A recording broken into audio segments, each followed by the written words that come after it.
Welcome to the HR L&D Podcast, where we explore cutting-edge HR trends and best practices with top leaders who are shaping the future of work.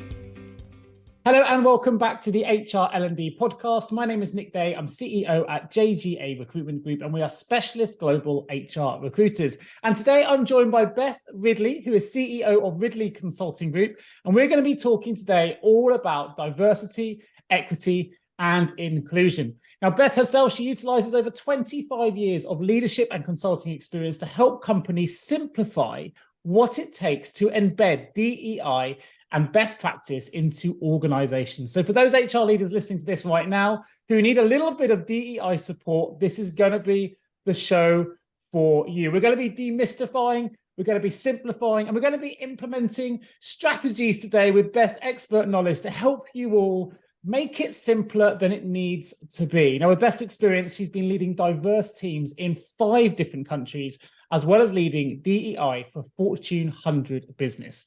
She's discovered that great diversity, equity, and inclusion work is all about embracing an inclusive mindset rooted in curiosity and compassion. So I'm really excited to find out more about that. I should also add that Beth's work has been featured in national publications. She can frequently be seen on television. She's delivering keynotes all around the world. She's lived in London, Tokyo, Johannesburg, Bangkok, and now resides in Milwaukee, Wisconsin with her husband and 3 children. So well-traveled, very well experienced on this subject area. And it gives me great pleasure to welcome Beth to the HR L&D podcast. How are you feeling today, Beth? Hi, thank you so much. What an energetic introduction. I love it. Well, I'm delighted to have you here, but a subject that so many people are passionate about getting right. I think there's been a little bit of DEI fatigue for many as well, and they've got a little bit lost in the noise. We're going to jump into all of that, but before we do, my first question is this, which I ask all of my guests. What do the words human resources mean to you? I like to focus on the first word, human. Lovely. Because to me, it's, our people talent at work.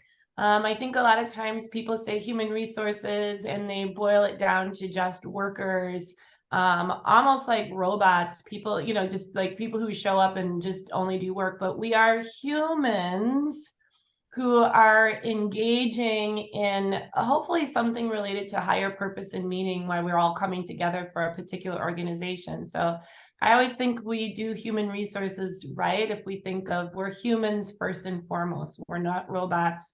We're not just workers. We're people with full lives. And this is how we choose to spend some of our lives together at work. Fantastic. What a great place to start. Well, actually, look, we're going to talk about strategies, things that our listeners can really take away and hopefully sort of navigate the muddy waters of DE&I. But I guess that's sometimes the symptom. And we want to really treat what we're trying to get to when we talk about DEI, which is really, I believe, from my perspective, about creating a culture of belonging at work, creating a psychologically safe space so people can bring their best selves to work. And in order to do that, of course, you need robust DEI practices in place to make sure that people can do that. Before we jump into those strategies, though, I would love to ask you, what does, a culture of belonging really look like to you in the workplace? And if done right, what can that really mean for the employees that work within it? Yeah, I think belonging is one of those things where we don't often talk about it at work. So it's hard to put into words, but we sort of feel it. And so we feel it when we have it, and we certainly feel it when we don't. But actually, I like to break belonging down into, I call it the 4 C's. So 4 things, 4 components need to be present in order to have a culture of belonging. So the first one is people feel a sense of comfort being essentially who they are. You had mentioned psychological safety. So for me, that's sort of like the same thing. I don't feel like I have to work too hard to fit in or minimize aspects of myself in order to be accepted by others. Or maybe I'm too afraid to be myself and I'm afraid of standing out in the wrong way. So comfort is the first C. The second C is connection. I feel a genuine sense of connection to, like, again, sort of a shared purpose and meaning, like, why are we coming together to work? And a genuine sense of connection to my colleagues. The third C is contribution. Everyone wants to feel like they matter, like, they show up and people notice. People would notice if you didn't show up. So my ideas mean something. People ask my opinion. It factors into decision making. And then the fourth C is the C that sort of holds the first three C's together, which is leadership commitment to the human part of human resources. Leaders see themselves as people leaders, not only technical leaders or subject matter experts. And so to me, that's really how you can start to break down belonging. And then you can start to ask questions. Well, to what degree do you feel a sense of comfort? What degree do you feel a sense of contribution? Then you can kind of pick away and understand the levers in an organization that you can pull to create that sense of belonging. You can identify where you have strengths as an organization and where you have areas that you need to improve upon when you think of it in those four categories. Yeah, I love that. I like the way you brought the human into that as well. You talked about people leadership, and there's a lot of people talking about human resources actually evolving into a people management as opposed to human resources, and that sort of really that emphasis on people being really important. Something you've got a fantastic website, which I'll link and people can find it in the show notes. It's ridleyconsultants.com. But on your site, you talk a little bit as well about how a culture of belonging can support or help reduce, should I say, employee burnout, something that many people are feeling. Certainly people that listen to this show, working in HR, spinning plates, all the different things they've got to manage under their HR remit. Burnout is quite prevalent within the HR industry. But how can a culture of belonging help reduce employee burnout?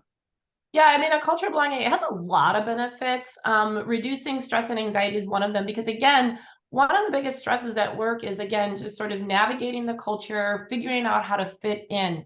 And so, you might have heard the word like microaggressions. It's like those tiny little things that happen to you daily that sort of weigh on you. And microaggressions come in all sorts of shapes and sizes. A lot of times we think of it as like those small little aggressions towards, people who may be in a minority in terms of women or people of color, but not fitting in can take so many shapes and forms. It could be, I hear this a lot, like when I was leading people, I had, happy hour is sort of the default, but you have folks on your team who are recovering alcoholics. They're not like blasting that to everybody, but this pressure to like show up for happy hour or not show up for happy hour. What does that look like? People are asking me, why am I not drinking? I've had people who are on teams that everyone else around them has young kids. They don't have children. Maybe that's a little bit unusual for someone of their age. And so this pressure to always engage in conversations about kids, it's kind of like, I'm putting energy into that versus putting energy into work. And so frankly, creating a culture where you don't feel like there is one way to be, or I'm accepted for who I am, even if those things are a little bit different or out of the norm, absolutely helps to minimize a certain amount of stress and anxiety. I think that's one huge benefit. And the second benefit, if I must just say, is about innovation. Because again, same thing, when there's psychological safety and I'm not spending discretionary effort and energy about how to fit in, I'm focused on my work, I'm sharing what I really think, I'm tapping into all my life experiences, I'm saying what's on my mind, not what I'm saying just because I think my boss wants to hear that. You get more ideas on the table, and when you simply have more ideas, you're going to make more thoughtful decisions that leads to more creativity and innovation. So to me, those are like the two biggest selling points. There's many, but I like to focus on those two because every culture wants to minimize stress and increase innovation. Yeah, sure. And maximize performance. I mean, you picked up on some really interesting points there. I had never even occurred to me before, but you mentioned the idea of having a happy hour. Almost even the words there are potentially dangerous because you feel if you don't go, does that mean I'm not happy? There's a whole thing around that. And those microaggressions, as you say, we're talking about some of the vocabulary used that we often hear these terms. I've got another show called Mindful Paths, which is about mindset. We've just done an episode all about trauma with a small t. But they're often caused by those microaggressions. And we often don't realize how much they can impact our mindset over time. An individual giving away a microaggression may think it's a throwaway comment the first time. When you hear that repeatedly over and over again, it gains weight. It can really have a negative impact on performance. And I can totally understand why that would contribute to burnout and employee wellness and all the things that come with it. We've mentioned quite a few key terms already. I wonder if we can just bring it back to DEI 101, just for the audience. If you can just simplify, demystify, and maybe give a bit of an overview of what diversity, equity, and inclusion is. Because I think when we have that basic understanding, I think it can be a little bit less intimidating for some. And Yeah. I think there are some leaders that perhaps are a little bit fearful of making mistakes, which then leads them to inaction on that subject. So if you can help demystify that, it'd be wonderful. Absolutely. Let's start first with diversity. I think the most important thing is to have a broad and inclusive definition of diversity. It's everything that makes each of us unique. So I think a lot of times, particularly in the United States, we're a little superficial. So we tend to focus on just the stuff that we can see. And our big hangups are, I would say, gender, race, ethnicity, and LGBTQ. And so what we forget is that that's not, no one person is defined by the package that they come in. We are complicated, full human beings. And oftentimes the diversity that matters most to someone are those hidden dimensions of diversity. The best way I can explain this is, as an African-American woman, my race and my gender are hugely important to me. I would also like to say the least interesting things about me. What I want people to know about me is a little bit of what you read in my bio. I've lived all over the world. I love to travel. I've got 3 kids. I live in the Midwest. You know what I mean? So those are the things that fully define me. And I think when you broaden it, one, you sort of don't reduce people to just the visible dimensions of diversity. Also, people who wouldn't consider themselves to be diverse, I'm using air quotes here, realize, oh, I can connect to this work too. Older white men in my organizations never think, I'm diverse, therefore I don't have a leg to stand on. I can't be part of this conversation. Or DEI benefits people who don't look like me, so why should I care? Until you realize, no, when we talk about diversity, we're also talking about introverts versus extroverts. A lot of my older white male clients, they struggle with that. Or frankly, they grew up on a farm or in poverty and now they're in leadership positions and everybody else went to Ivy League and I don't want to talk about that. I don't feel respected. Then you start to open it up and be like, no, DEI is about everyone. Everyone can benefit from a cultural belonging. Therefore, everyone should contribute. I love that. You picked up some really interesting points on diversity. Just to bring up, we've got the other 2 points to get to as well. I just want to quickly reflect for people because there's lots, I think, there to take on. I think you mentioned socioeconomic being one of those examples. And really interestingly, why is it when we go to a party, we have to say, my name is Nick and I work in recruitment? Like, as you say, it's the least exciting bit about me in that instance. We're always interested in where people live, what job title they do, and their name. And yet we are so much more colorful than that in what we do behind the scenes, right? Yeah. And I think that's a really good point you raised. And I think there'll be a lot of people out there going, I don't want to be defined as just as an HR manager or an HR director or the fact I live in London, right? There's a lot more about what I can give to the world and the way that I think and the person that I am. And we often 100%. forget that. I think the one thing that's always true is the I am statement. Everything else is a label. I am a recruiter. I am a male. I am, a parent. I am an athlete. And we can add those labels, but the I am is the truthful bit in the middle and it makes us unique. So I think you pitched that perfectly. So what about equity and inclusion? And maybe just one more thing about those hidden dimensions of diversity. And like I said, sometimes it's the hidden ones that can really cause tension or discord or dysfunction at work if they're not explored. So frankly, what I'm seeing now among my clients is a big topic around neurodiversity and different ways that people process information and learn, which they've never really wanted to speak up before, whether that's ADHD, dyslexia, autism. I think people are now coming forward and saying, if I want to be the best, contributor at work, I process information differently. I need to receive information differently. Mental health also is something else that has nothing to do with our outward appearance. Employees are now speaking up and saying, this is what's causing me stress and anxiety or how to minimize it so I can be the best version of myself. So I actually think it's kind of exciting that we're broadening the definition of diversity because all these other things that enable us to be the best human part of the human resource, I think it opens up that conversation. So just wanted to throw that in. No, I think I would agree. I did an episode for National Hearing Week or Hearing Inclusivity. And of course, that's not something that's always visible. You see someone, you don't know if they've got a hearing, a disability or another disability that's hidden. And that's another area that we often we assume based on what we see with our eyes, but actually we have many more senses and many more things that, as you say, go behind the scenes, and neurodiversity being another great example of that. So really, really good points. Yeah.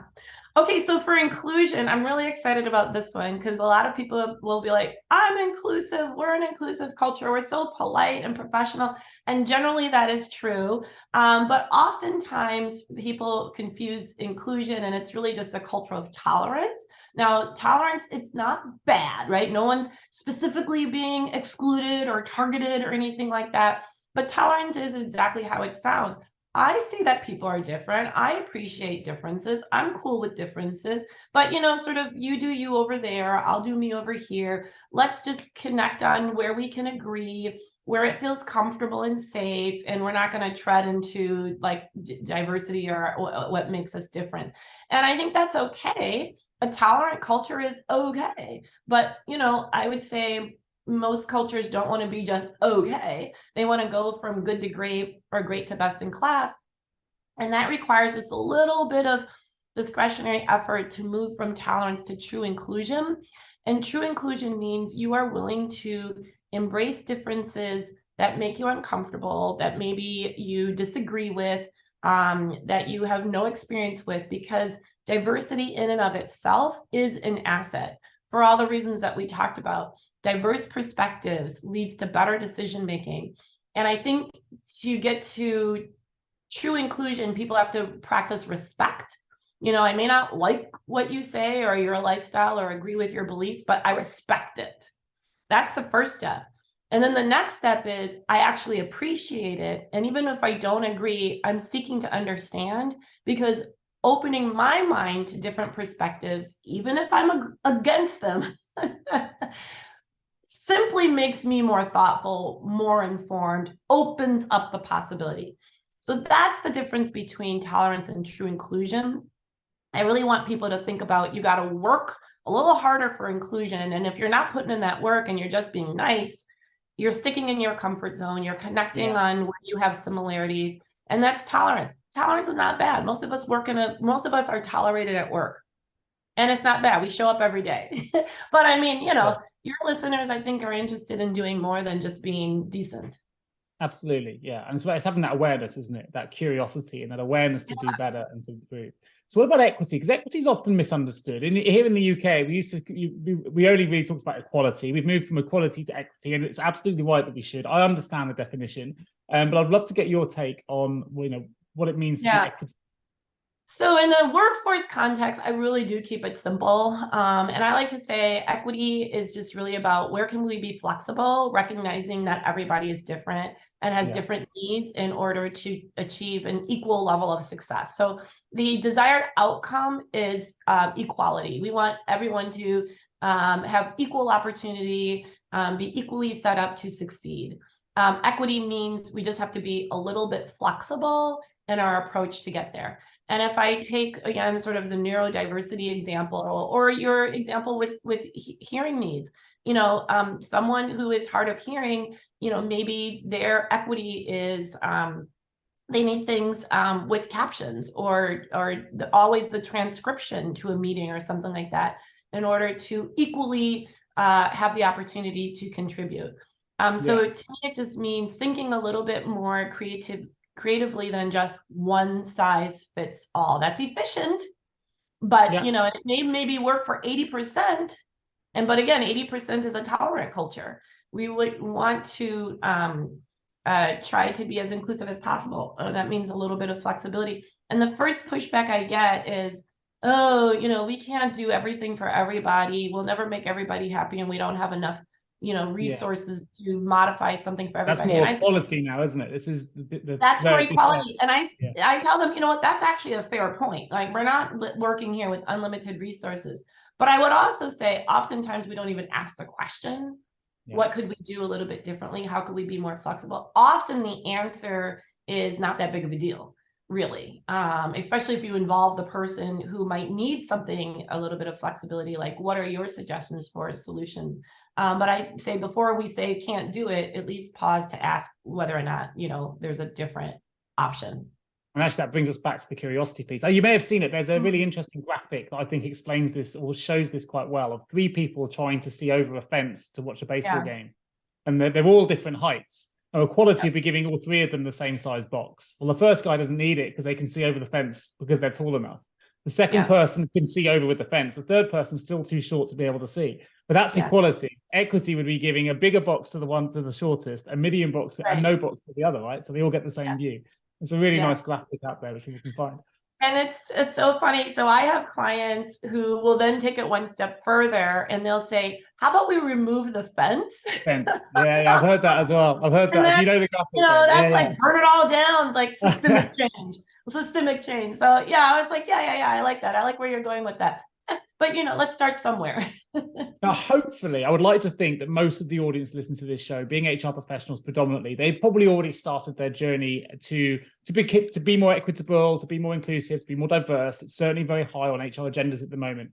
What's the best way to measure success when it comes to DEI? I think there's a lot of ways to measure success. So I kind of think of how do you measure the impact of your DEI efforts in sort of 3 time horizons. So assuming you've got some semblance of a strategy, time horizon number 1 should just be, are you doing the things that you said that you were going to do? So if you've got just a sort of like a game plan or a punch list of activities, success is, did we do 8 out of 10 of the things that we said they were going to do? That's a wonderful measure, something that everyone can measure, because frankly, if you're not taking the first initial steps, nothing else is going to happen. Yeah. Then I would say sort of midterm time horizon, let's just say annually, you want to have a sense of, are all of these activities that we're doing adding up to impact? And then that's where I would say, at least if you're looking at this from an internal workplace culture standpoint, do a cultural belonging survey. That is a great way to see, again, are our activities contributing to those 4 C's that I talked about? And, are we getting anything out? Is anything different because of the activity? And then the third time horizon would be a little bit longer term, maybe a 3 to 5 year time horizon. And those are more, I call them lagging indicators, outcome metrics, things that maybe we can't necessarily control specifically, but it should be the cumulative impact of all of our near-term and annual efforts. And those could be anything. And there's lots of ways to measure it. It could be, we're recognized in the community for being a great place to work because of our culture. We have a high net promoter score among our customers because of our culture. We're attracting more talent because of our culture. So, I think if you think of 3 time horizons of how to measure, that helps to sort of keep things on track, and it's not so willy-nilly, and you have a better gauge of what's working and what's not working as you progress on your DEI journey. Yeah, that makes sense. And obviously, speaking to a recruiter's heart there, he talks about the ability to attract more staff. Absolutely true. That those cultures that have really got this nailed and are doing a really good job are able to attract more talent. We know that the baby boomers, Gen Zs, millennials, they're all looking now to join companies. The Great Resignation showed that, right? Or the Great Awakening, as we called it here, where people went, you know what? I want to work somewhere where I can bring my best self to work. But also there's another metric you can look at as well, which isn't just whether you can attract new staff. It's, has your retention improved? Are you losing staff? So you can reverse engineer it within your business as well. I talked from that from my perspective as a recruiter. I see the companies which really have low turnover of staff, and you've got to be doing something right. Yeah. And I'm just a little bit about the recruiting. So I know that's a big deal. It's in the States in particular, I can speak to, and a lot of times companies are like, well, what's my diversity recruiting strategy? How do I get in front of diverse talent that we don't already have? And, it's not any one thing that you can do, and definitely not a short-term play. I think if you don't have a lot of diversity in your company, and just like posting a job like among diverse networks isn't going to get you much, because you don't have that trusting relationship. The best thing you can do is invest in your current employees. Don't underestimate the networks that your current employees have. People know people, and people who don't look like the people who people who, let's just say, aren't diverse in terms of race or ethnicity, they know people. And so what you need is your employees to believe this is a great place to work because of the culture. So they can be that person to say, hey, I know no one here looks like you, but I can honestly tell you from my experience as a trusted source, come. And that's how you sort of get that flywheel going. You need a trusted person, and that trusted person can come in any package.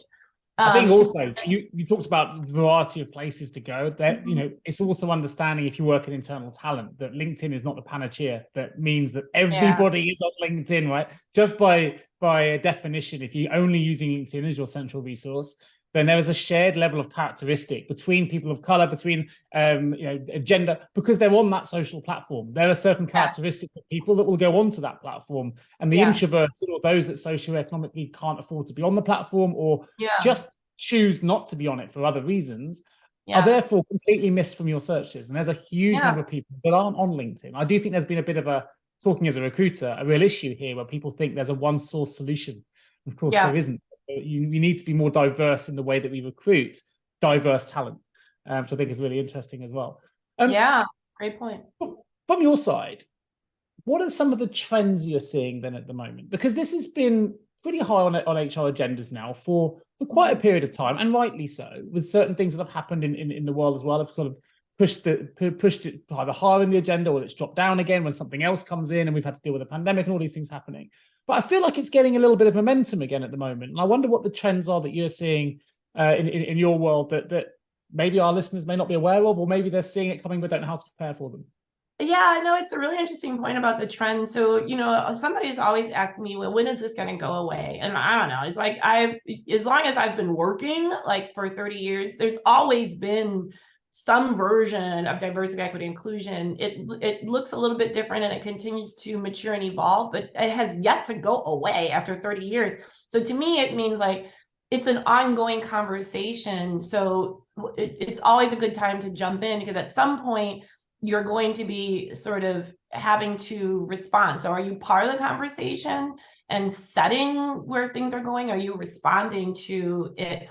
But I think right now, I would say maybe 6 months ago in the United States, the trend really was around, let's maybe say a year ago, the trend really was around recruiting.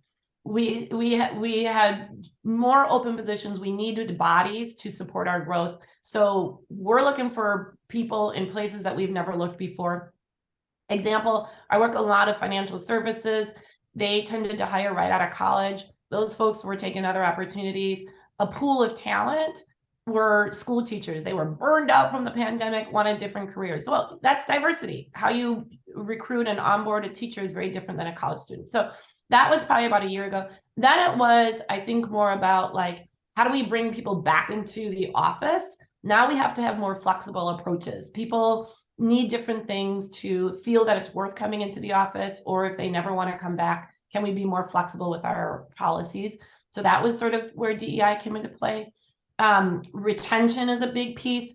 And now I would say over the past 3 months, it's really, really, really been around this topic of well-being, reducing stress and anxiety, sort of where we started this conversation.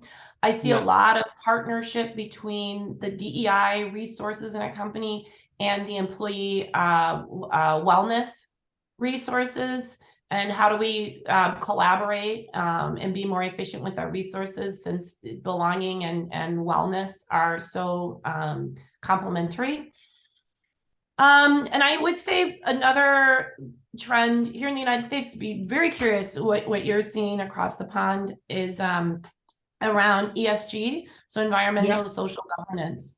Sure. So and so being good stewards of our natural resources, our human resources. And then the governance piece is really interesting. So I've got some clients that are now embedding DEI with their audit. And so they're doing audits around the culture, a little bit different than an employee engagement survey. Do we have a culture where people are not afraid to speak up? And when they see something going wrong with the business, they bring it forward, because if they don't, that's a risk and that's a liability for our organization, because we're not flagging warning signs or danger zones. So it's kind of interesting, which I think is awesome. Now DEI is coming out of HR and being woven into employee well-being and audit ESG. Yeah, I certainly agree with you on all of those points. Funny enough, I did a recording with another guest, yet to be published, but with a Teresa Bowie, who talks very much about linking DEI to ESG here in the UK. So it's definitely prevalent, something that's been discussed. We've got the UN targets, of course, for 2030. So people are kind of gearing up to that at the minute. And even as a recruiter here at JJ Recruitment, which I'm a founder of, we actually have a planet positive recruitment solution now called Greenify. So for those that want to recruit talent and contribute to their ESG targets, we actually offer a solution that does that. So I think a lot of people, it's in the air now. People are starting to consider it in a slightly different way. I think one thing that I'd have added to what you mentioned there, which is because you raised some really, really great points, and it links all to acceptance, of course, and whether accepting of someone working flexibly or not will give you challenges. There's also around the acceptance of a borderless workforce now. So the pandemic has opened up our barriers there. I'm recruiting talent for business in the UK now that are based in Brazil or Spain or France, because actually we can now do that. We've proven a concept that people can work from home if we trust them enough. And actually that opens up a lot more diversity into workforces if our companies can either trust or accommodate it, which I think is an interesting shift. Well, that'll be interesting for the United States. You know, we tend to be we're probably a little bit I'm more aware. It's like we think the United States is the world. I think it would be super helpful for the US to have a little bit more of that global perspective, especially since we're so myopic in that our diversity is so limited, like I said, gender and race. And so I think bringing in that global perspective for a lot of companies are global in the US, don't get me wrong. Sure. But, you know, I think if they don't have to be, they choose not to be. I think we have a lot to learn from the rest of the world. I'd love to see more of that. I would really love to. So we've talked a little bit about some of the trends. What about some of the challenges that organizations face though when it comes to DEI? Were there some common challenges that you see? Yeah, I think it's, again, like feeling that it always has to be extra, something in addition to everything you do. So that always makes it sort of prone to, when we don't have enough time or money, which is always, let's cut that, as opposed to weaving it in, you know. And this is where I like to think of it more as a mindset or behaviors or leadership competencies that's free. You don't need to, have a lot of budget or discretionary time. And again, the more you can weave it in and just sort of like challenge people to look at their day-to-day and daily interactions with, you use that word curiosity a lot, just a little bit more curiosity, asking more questions, seeking to understand when you don't agree. Where can we be a little bit more flexible? You don't really need huge strategies or infrastructure to support that. So I think not thinking about DEI just in terms of a mindset is one challenge. I think always, resistant or reluctant employees who are not going to see the value in this, and who may be actively working to halt efforts. And this is, again, where backing up, and I think, that broad definition of diversity, this is about everyone feeling that sense of belonging. I think leaders play a really critical role in being very clear and transparent about why an investment in diversity, equity, inclusion, belonging matters to the company, but also matters to them personally as leaders. I think that sort of helps to mitigate one of the challenges. And I think those are really, and I think just keeping it fresh and sustainable, right? And a lot of times, to me, that means successful DEI is you're not even really always talking about DEI. It just becomes the way that you interact. So maybe one of the best ways to keep it fresh and sustainable is when it just becomes just a given. And it's not less like a spotlight on it that you always have to be bringing attention to. It's, we value, again, being self-aware to recognize that we all have blind spots, being curious enough to ask questions to kind of flesh out those blind spots, being courageous enough to seek to understand when it goes against, our own beliefs or values, Speaking up in support of belonging. When we see something that doesn't support DEI values, we don't stay silent, we speak up. And then the last behavior is just extending grace to self and others, right? We're humans, right? Part of human resources. We're not good at everything. We blunder in all aspects of our work. DEI is no exception. So the stakes shouldn't be higher for DEI than they are for if, oops, I sent a memo out and I had a typo, so. Yeah. You raised some really, I was going to ask you a question about, and you've kind of answered already, which is about how do HR leaders go about sort of handling a reluctant employee who's maybe sort of pushing back against DEI. But I think you've covered some of that in that response, which I think is really interesting. And it was going back to that, culture of belonging is an unmuted culture, right? So it's the ability to feel comfortable speaking up if you do see something wrong and not feeling like you can't do that, because that's that safety bit's kind of there. And if we do this enough, it becomes habitual. And when it becomes habitual, it becomes authentic. So it's not always going, I'm doing it because I should. It's doing it because it's authentically the right thing to do. And it speaks to me here. Yeah. And frankly, it's just good leadership. So again, it's people leadership. DEI is, I call it, tools in your leadership toolkit. Are they the only tools? No. Are they the perfect tools? No. But they're important tools. And again, the more that we can see the role of a leader, people leader, is to bring out the best in your human resources. And so these are tools to help you do that. And I use leader generously. We're all leaders in, no matter the capacity, because you have to interact with humans. So again, ourselves as well, right? Yeah. How do you get the best out of the people that you're interacting with? Applying a DEI lens is hugely helpful. So I have to ask, I'm going to open the vault in a minute, which are 3 short, sharp questions about the role of HR. But you've got so much energy, you bring so much passion to the show, which is wonderful. Makes my job really easy, by the way, Beth, because I can sit here and just taking your energy and just giving me energy. Where does that energy come from? You've lived in 5 different countries. You've been on television, as per my introduction. You've written multiple resources and publications, and where does all that come from? Tell us a little bit about your story and what apart from the coffee and caffeine keeps you going. I'm holding my cup and you don't know what's in it. No, I'm just teasing. It is coffee. Well, frankly, and this is where I think the value of DEI is really, really super helpful. So I feel like I gained energy when I could be more my authentic self. Unfortunately for me, I had to leave corporate in order to do that and start my own business. I worked in corporate for most of my career, and I did always feel that pressure to kind of fold in, fit in. I'm Gen X, so I'm sort of the generation, just happy to have a job, sir. And so, I observed and I looked around, and I'm like, this is the way to behave. And I never really felt I could bring my sense of humor. I could bring, my full personality at work. And it wasn't horrible by any stretch of the imagination. I've had great jobs. But again, it was more tolerant, probably on both sides. I felt tolerated, and I gave a level of engagement that was commensurate to being tolerated.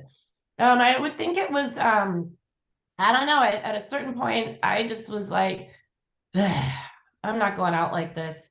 And I decided to just step out, and I wanted to do something where I invested in true people leaders that I also often think don't get a lot of credit at work. And in doing that, it brought me energy because I want to elevate and support those people leaders who I know their job is so hard because a lot of times they're overlooked or underestimated, but seeing what they can do and how I can support them just gives me energy. So I think that's where the energy comes from. Now, looking back, I do a lot of talks at companies. They bring me in to not just talk about DEI, but talk about career empowerment. And I like to tell them, you owe it not just to yourself, but to your company to be more authentic at work. As challenging as it is, challenge yourself to do it, because you'll make the work more pleasurable for yourself. And, again, the company's going to benefit because you're going to bring more ideas, perspectives, and they'll benefit. I do believe if I had the courage to be more of myself at work, I totally would have been embraced. I really do. I don't think the answer has to be you got to step out to be yourself. Yeah. I just don't think I had the courage. So part of me wonders, oh, if I had more courage, like, would I have stayed in corporate? Maybe, maybe not. I don't know. But that's what I love about this Gen Z. They don't care. They're so bold. They're so bold. And I see it in my own kids. My son, we talked offline, he's 20. He's in college. And let's just say he has dreads. Well, I'm a little conservative. So to me, that's like, oh my God, what are you doing? You'll never be accepted. You're immediately limiting your opportunities in corporate. He got himself an internship at Morgan Stanley on Wall Street in New York City this summer with his dreads. And he said, if they don't take me with my hair, I'm going to go somewhere else. And that's his generation. And guess what? They took him. And so I just think things are changing, and the younger generation, they're more outspoken. And so I say, keep it going. Keep it going on both sides. Yeah, it's a really refreshing. Employees are happy employees. It's a really, really refreshing response generally, but it hasn't come from a position where you've been really, pushed down and you've had to find your voice. There's a great book, but I think it's by Gay Hendricks, who talks about your zone of genius, and a lot of people operating in their zone of excellence, which means you're very capable, very good, and it's fine, but something's missing. When you find that zone of genius, that bit that, for whatever reason, you're enjoying corporate, but you found something that speaks to you in here, you found that zone of genius, and you're operating in that zone now. And it sounds like you've made a fantastic career out of it, and doing great work. But tell us a little bit about ridleyconsultants.com as well. I will put a link in the show notes for those that are interested. Oh, yeah. Great website, range of resources. It's not limited to DEI, as you mentioned. Tell us a little bit more about Ridley Consultants. So Ridley Consultants, I've got a fabulous team of, I would call ourselves practitioners that utilize DEI. So all of us have practical experience integrating DEI into the workplace. And I think a lot of times that's missing. A lot of times people might study DEI, they have PhDs in DEI, but it's not practical. And our big thing is, again, you got to make this digestible, simple, approachable, and relevant to everyone at work. And no one has a ton of time, but they do want to be better at the jobs that they're paid to do. So we have a ton of easy to implement practical resources that you can utilize. And of course, we do full service consulting, and I also do a lot of speaking. But one of my most popular products to help leaders, again, just have DEI as part of their leadership toolkit, are these flip books. 50 ideas of how to infuse DEI into your meetings to increase engagement. 50 questions to ask colleagues to practice being curious to get to know them beneath the surface. So they're tiny little flip books that people just carry around with them. They leave it on their desk. They bring them to meetings. And it's a way to kind of get DEI woven into the culture without, again, no one has to necessarily go through training. It doesn't have to be a heavy lift. Everybody sees themselves in it, and it's relevant and fun.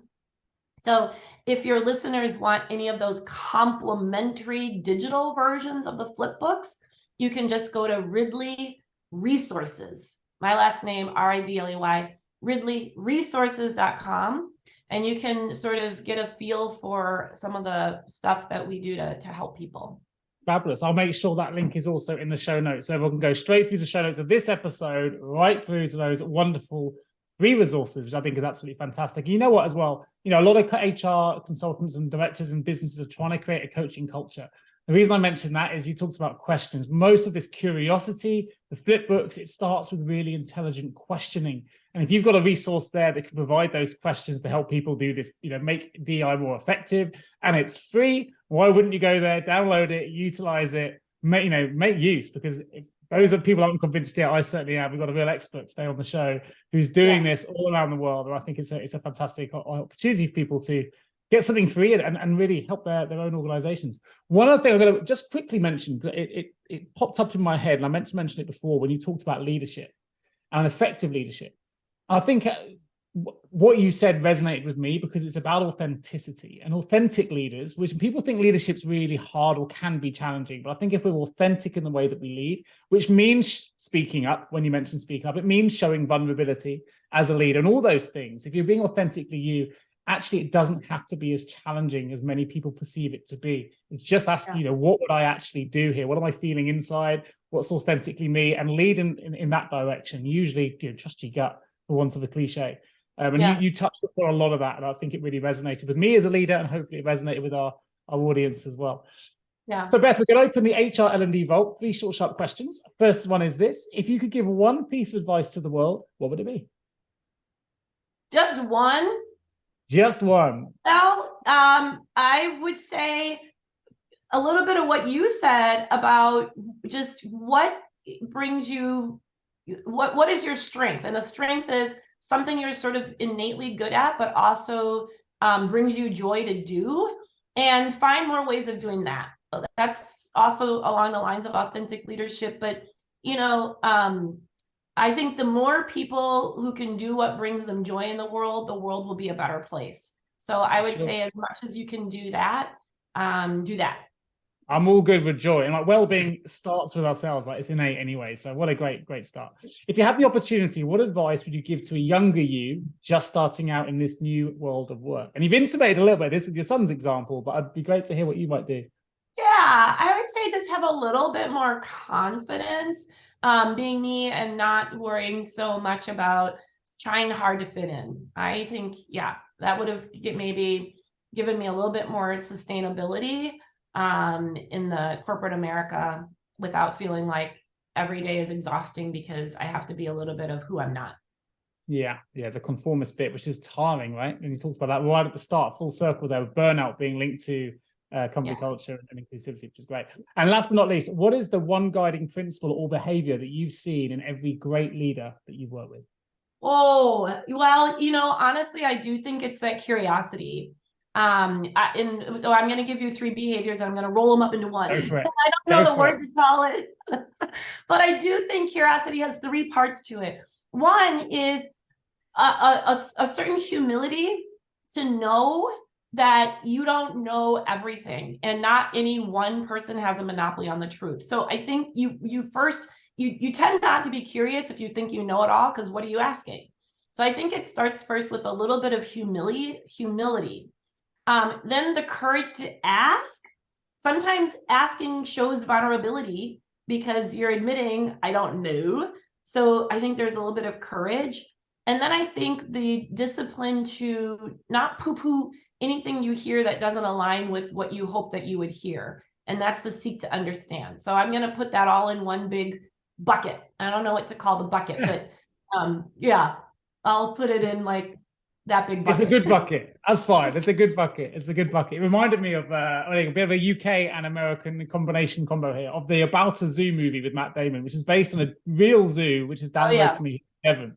But he talks in that about 20 seconds of courage can change the world. And he has 20 seconds where he asks if that girl who turns out to be his wife, if she'll date him. But it's really actually just 20 seconds of courage. If you got that thing, you just don't just break it down. It's just got to be brave for 20 seconds. Get it out. Oh, I like that. I'm going to use that. I really like that. Mm-hmm. I have Matt Damon to thank for it, so it's not mine, but it's helpful. It's helpful. It's been an absolute pleasure, Beth Ridley, for joining me today on the HR L&D podcast. Of course, just to remind everybody, we've got ridleyconsultants.com. That link will be in the show notes. We've got ridleyresources.com, which I'll add into the show notes as well. I will also include Beth's LinkedIn profile and her email, which is beth@ridleyconsultants.com, for those of you that may want to reach out directly to further the conversation or to ask questions, or of course to engage her services as well. I will also include a link to our Planet Positive recruitment solution for those that may be interested in that ESG relationship we talked about earlier. And of course, if you are an HR L&D professional listening to this right now and you need support with a particular HR related vacancy, then me and my team are wonderful. We can support you with whatever that vacancy might be. We do have access to a real diverse pool of candidates across multiple streams, not just one single source, which I think is really important. And we would love to hear and help you if you need that requirement. Our link will also be in the show notes, which is jj8recruitment.com. Beth, just leaves me to say a huge thank you for joining me today. It's been my absolute pleasure. I love your energy. I love your passion. I love everything you've got to say. We're going to make the world a better place. So thank you for joining me today on the HR L&D podcast. Thank you so much. So fun. Appreciate it.